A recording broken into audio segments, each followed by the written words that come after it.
The joule in the crown, अंग्रेजों से पहले का भारत। भारत रंगों का देश, इतिहास से भरा हुआ, अलग अलग संस्कृतियां, हमेशा से लोगों को अपनी तरफ खींचता रहा है। कई सदियों तक इसके खजाने, मसालों से लेकर रेशम तक, ने दूर दूर से व्यापारियों और विजेताओं को आकर्षित किया। अंग्रेजों के आने से पहले भारत पर शक्तिशाली मुगल साम्राज्य का राज्य था। उनके शासन में कला, वास्तुकला और साहित्य फला फूला। मुगल बादशाह चंगेज खान के वंशज एक विशाल और समृद्ध साम्राज्य पर राज करते थे। उन्होंने अपने शक्ति और कलात्मकता दिखाने के लिए शानदार शहर और भव्य स्मारक बनवाए। भारत, जिसे ज्यूल इन द क्राउन के नाम से जाना जाता था, समृद्धि और वैभव का देश था। हालांकि मुगल साम्राज्य भी कमियों से अछूता नहीं था। आंतरिक संघर्ष और कठोर सामाजिक व्यवस्था ने इसकी विविध आबादी के भीतर तनाव पैदा कर दिया। मुगल साम्राज्य की इस कमजोरी ने दूर देश से आए महत्वाकांक्षी नवागंतुकों, अंग्रेजों के लिए अवसर पैदा किए। किसी को नहीं पता था कि इन व्यापारियों का आगमन भारत के इतिहास में एक नए अध्याय की शुरुआत करेगा, जो शोषण और प्रतिरोध दोनों से चिह्नित होगा। कैसे अंग्रेजों ने भारत पर राज किया, यह कहानी महत्वाकांक्षा, चालाकी और एक कमजोर साम्राज्य के शोषण की एक जटिल कहानी है। The East India Company, traders with ambitions of empire. यह बस एक व्यापारिक कंपनी नहीं थी, ये तो बहुत बड़े इरादों और महत्वाकांक्षाओं वाली एक संस्था थी। 17वीं शताब्दी में भारत के तटों पर एक नया खिलाड़ी आया, the British East India company. वे व्यापार करने के इरादे से आए थे, लेकिन उनका नजरिया केवल व्यापार से कहीं आगे तक था। मसालों के आकर्षक व्यापार से प्रेरित होकर कंपनी ने प्रमुख तटीय शहरों में अपनी व्यापारिक चौकियां स्थापित की। These outposts soon became bustling centers of activity, laying the groundwork for something much larger. वे चतुर व्यापारी थे जो भारतीय राजनीति की जटिलताओं को समझने और मौजूदा प्रतिद्वंद्विता का फायदा उठाने में माहिर थे। Their ability to navigate the intricate web of Indian politics gave them a significant edge. शुरुआत में कंपनी ने मुगल बादशाह की अनुमति से काम किया, लेकिन जल्द ही उनकी महत्वाकांक्षाएं केवल व्यापार से आगे बढ़ गईं। They began to see the potential for greater control and influence. उन्होंने इस विशाल उपमहाद्वीप पर अपने प्रभाव और नियंत्रण का विस्तार करने का अवसर देखा। The vast and diverse landscape of India presented numerous opportunities for expansion. अंग्रेज धैर्यवान और योजनाबद्ध तरीके से काम करते थे। They meticulously planned their moves, ensuring that each step was calculated and strategic. उन्होंने मुगल साम्राज्य की बढ़ती कमजोरी का फायदा उठाया, अलग-अलग गुटों को एक दूसरे के खिलाफ भड़काया। By exploiting the weakening Mughal Empire, they sowed discord among various factions. Company ने अपनी सेना बनानी शुरू कर दी, जिसमें ब्रिटिश और भारतीय सैनिक शामिल थे, जिन्हें सिपाही कहा जाता था। This army, composed of both British and Indian soldiers, became a formidable force. इस शक्तिशाली सेना ने उन्हें स्थानीय विवादों में हस्तक्षेप करने और धीरे-धीरे क्षेत्रीय शासकों पर अपना प्रभुत्व स्थापित करने की अनुमति दी। Their military might allowed them to intervene in local conflicts, gradually asserting dominance over regional rulers. जो एक विशुद्ध रूप से व्यावसायिक उद्यम के रूप में शुरू हुआ था, वह धीरे-धीरे राजनीतिक शक्ति की तलाश में बदल गया। What began as a purely commercial venture slowly transformed into a quest for political power. The East India Company अपनी क्रूर महत्वाकांक्षा और बेहतर सैन्य शक्ति के साथ ढलते मुगल साम्राज्य द्वारा छोड़े गए शून्य को भरने के लिए तैयार थी। With their ruthless ambition and superior military strength, they were poised to fill the void left by the declining Mughal Empire, reshaping the future of the Indian subcontinent. The fall of the Mughals, internal weakness and external pressure. एक समय का शक्तिशाली मुगल साम्राज्य अंदर से ही टूट रहा था। उत्तराधिकार के विवादों और आंतरिक विद्रोहों ने मुगल बादशाहों के केंद्रीय अधिकार को कमजोर कर दिया। साम्राज्य, जो कभी एकता और ताकत का प्रतीक था, अब खंडित और कमजोर हो गया था।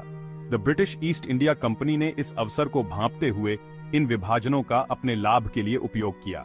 उन्होंने असंतुष्ट स्थानीय शासकों के साथ गठबंधन बनाए, उन्हें वफादारी और रियायतों के बदले समर्थन का वादा किया। 1757 में प्लासी का युद्ध भारतीय इतिहास का एक महत्वपूर्ण मोड़ था। रॉबर्ट क्लाइव के नेतृत्व में द ईस्ट इंडिया कंपनी की सेना ने बंगाल के नवाब सिराजुद्दौला को हराया। इस निर्णायक जीत ने कंपनी को बंगाल पर नियंत्रण दिलाया, जो एक धनी प्रांत था और विशाल संसाधनों का प्रवेश द्वार था। प्लासी में जीत ने अंग्रेजों को उत्साहित किया।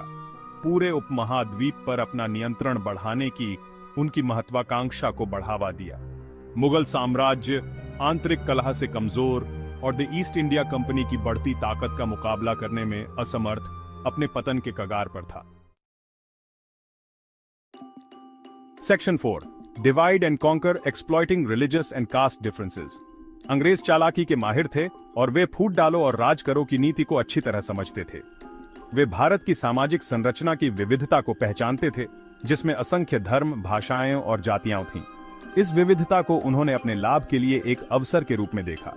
इस जटिल ताने बाने को एकजुट करने की कोशिश करने के बजाय अंग्रेजों ने अपने फायदे के लिए इसका फायदा उठाना चुना। उन्होंने भारतीय समाज की कमजोरियों को पहचाना और उन्हें अपने नियंत्रण के लिए इस्तेमाल किया।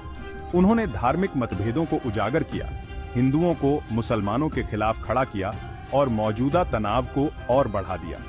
धार्मिक नेताओं के साथ अलग अलग बैठकें कर उन्होंने दोनों समुदायों के बीच अविश्वास और दुश्मनी को बढ़ावा दिया। ब्रिटिश प्रशासन ने ऐसी नीतियां लागू की जो कुछ समुदायों को दूसरों के मुकाबले तरजीह देती थीं, जिससे विभिन्न समूहों के बीच नाराजगी और अविश्वास पैदा हुआ।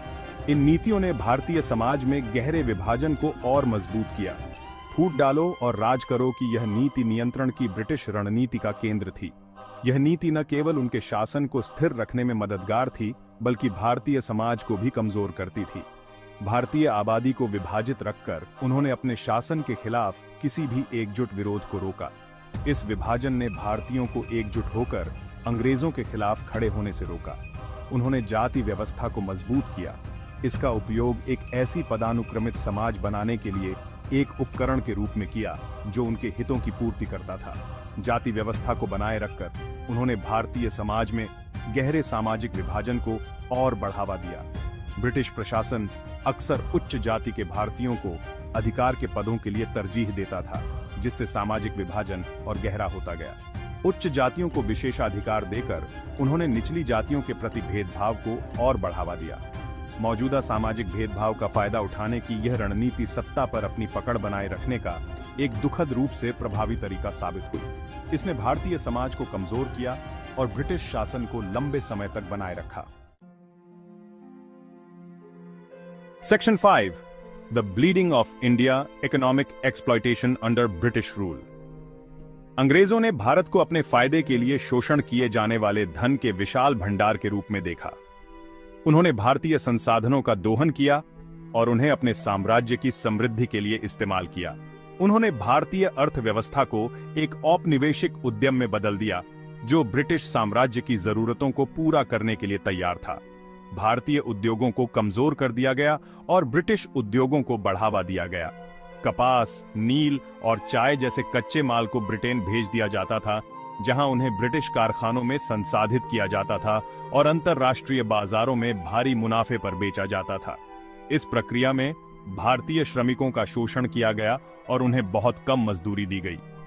भारत, जो कभी तैयार माल का एक प्रमुख निर्यातक था, ब्रिटिश उद्योगों के लिए कच्चे माल के आपूर्तिकर्ता के रूप में सिमट कर रह गया था। भारतीय बाजारों में ब्रिटिश वस्तुओं की बाढ़ आ गई, जिससे स्थानीय उद्योगों को भारी नुकसान हुआ। भारत के संसाधनों की इस व्यवस्थित लूट ने व्यापक गरीबी और व्याद्योगीकरण को जन्म दिया। भारतीय समाज में आर्थिक असमानता बढ़ गई और ग्रामीण क्षेत्रों में भूखमरी और कुपोषण आम हो गए। पारंपरिक भारतीय उद्योग ब्रिटिश निर्मित वस्तुओं के साथ प्रतिस्पर्धा करने में असमर्थ ध्वस्त हो गए, जिससे लाखों कारीगर और बुनकर बेरोजगार हो गए। उनकी आजीविका छिन गई और वे गरीबी में धकेल दिए गए। ब्रिटिश सरकार ने भारतीय किसानों पर भारी कर लगाए, जिससे उन्हें खाद्य फसलों के बजाय नील और अफीम जैसी नकदी फसलें उगाने के लिए मजबूर होना पड़ा। इन नकदी फसलों से ब्रिटिश व्यापारियों को भारी मुनाफा हुआ, लेकिन भारतीय किसानों की स्थिति और खराब हो गई। कृषि पद्धतियों में इस बदलाव के कारण अक्सर अकाल पड़ते थे, क्योंकि किसानों के पास अपने लोगों को खिलाने के लिए बहुत कम भोजन बचता था। अकाल के दौरान लाखों लोग भूख से मर गए और भारतीय समाज में त्रासदी फैल गई। भारत से निकाले गए धन ने ब्रिटेन में औद्योगिक क्रांति को बढ़ावा दिया, जबकि भारत को गरीब और अविकसित छोड़ दिया। ब्रिटिश उद्योगों की समृद्धि भारतीयों की गरीबी की कीमत पर आई और इस आर्थिक शोषण का प्रभाव आज भी महसूस किया जा सकता है। नीचे कमेंट्स में जरूर बताएं। अगर आपको ये वीडियो अच्छी लगी हो तो इसे लाइक और शेयर करें और चैनल को सब्सक्राइब करना मत भूलिएगा। मिलते हैं अगली वीडियो में।